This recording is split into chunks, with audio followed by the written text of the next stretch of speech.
Hi there, my name is Sean Logue.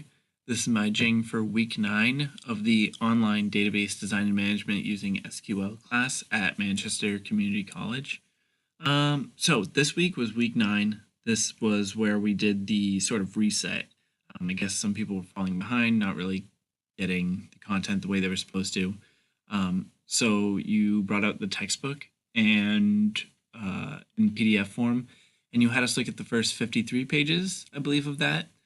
So we were supposed to make a couple tables and then do some select statements. So I guess I'll just get started right on that. What I've started doing for at least this class, but perhaps other classes as well, just making a notepad document, just going over everything that I made, that way I can remember it. I know in the past I've tried to practice certain things and then I had trouble remembering which table I actually made and what it was called. So I figured it was a good idea to name everything and get it out of the way. So just to show you the tables,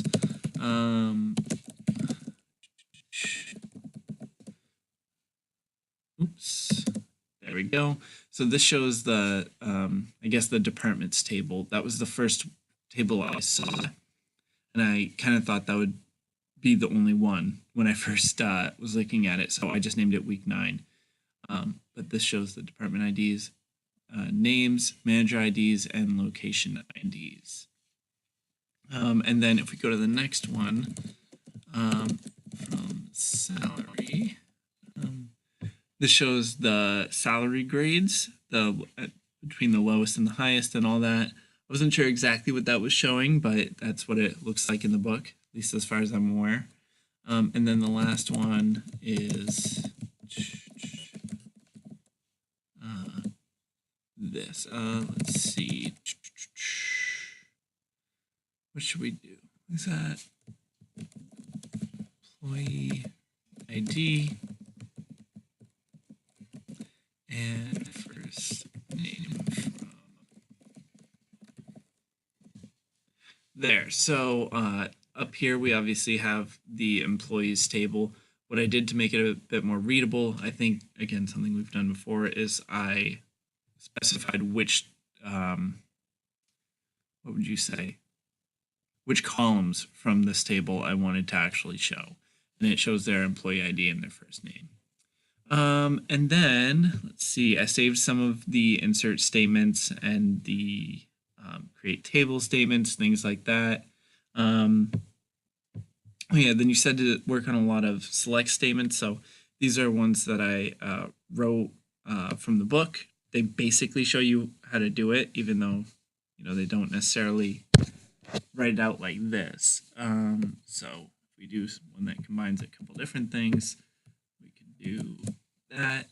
So this shows the last name, then it shows the salary, and then it shows 12 times the salary plus 100. Again, just working with the arithmetic operation and all that. And it shows all that from this table. And it also shows the order of operations, where it adds salary plus 100 and then multiplies by 12.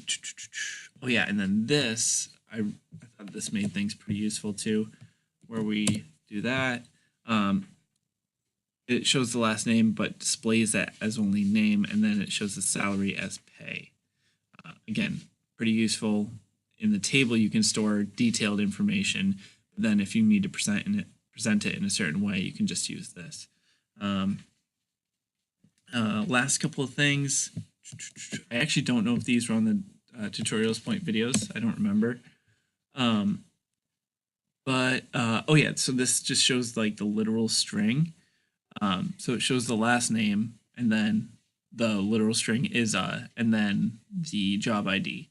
And this all shows up as employee details from the table of employees.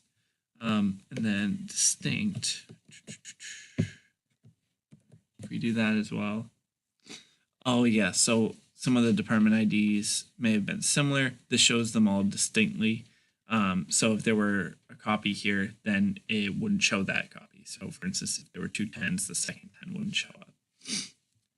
So that is pretty much everything. I think kind of like you intended, nothing necessarily new, but did feel really good to go back over all this, make sure I knew it.